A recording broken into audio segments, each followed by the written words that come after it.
today we're going to make homemade mayonnaise. I started making homemade mayonnaise shortly after we started getting our own fresh chicken eggs. And not only does it save a lot of money to make your own homemade mayonnaise, but it tastes a lot better. And then once you start making homemade mayonnaise, you'll start making homemade ranch dressing, coleslaw dressing, using it in recipes, that sort of thing.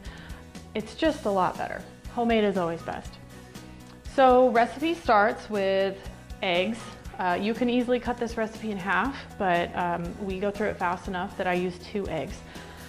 So, and then I've also found that using a wide mouth mason jar with an immersion blender is the best way to make it, because you can make the entire batch of mayonnaise in here and then get a plastic screw top and then stick it right in the fridge and you're done. So the best way to crack an egg is flat on the counter, not on the glass, so that you can break it without getting the shell. Okay, so there's 1 egg. These were just laid this morning, so they're extra fresh.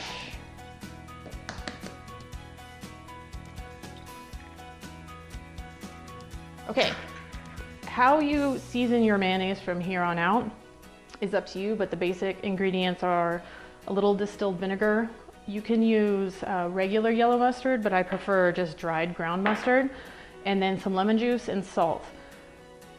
You always want to maybe tweak your recipe, make it how you think you should, and then when it's done, taste it and then add a little bit of this, a little bit of that to change how it is. So I just add just a bit of distilled vinegar, and then some dried mustard, lemon juice, always be prepared. Just need to be careful not to let the seeds go in. You can always fish them out later.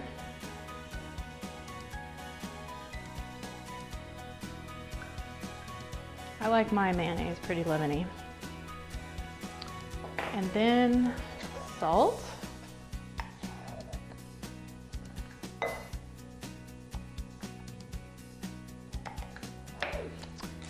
So the first step is to stick the immersion blender in down to the bottom, and then you slowly lift up and you want the eggs to emulsify. And then during that process, once the eggs have emulsified, you will slowly add the extra light olive oil. We've tried making mayonnaise with avocado oil, extra virgin olive oil, and you risk the mayonnaise breaking, meaning it will like separate and not hold its mayonnaise shape. The extra light olive oil is the secret.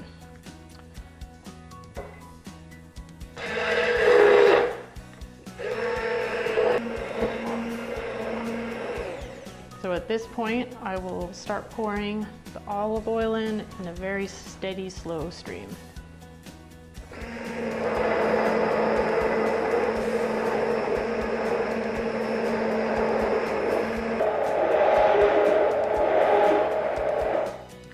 At this point, it's slowly starting to come together and start to resemble mayonnaise. We'll just keep mixing it until all the olive oil is in.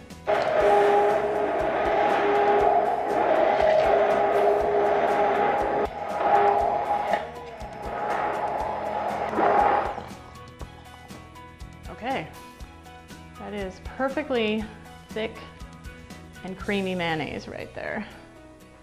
Just like what you would find in the store, only better. At this point, this is where I would taste it. If you have a hard time just tasting plain mayonnaise by itself, make someone else do it. But you can always add a little bit of extra lemon, a little bit of extra salt.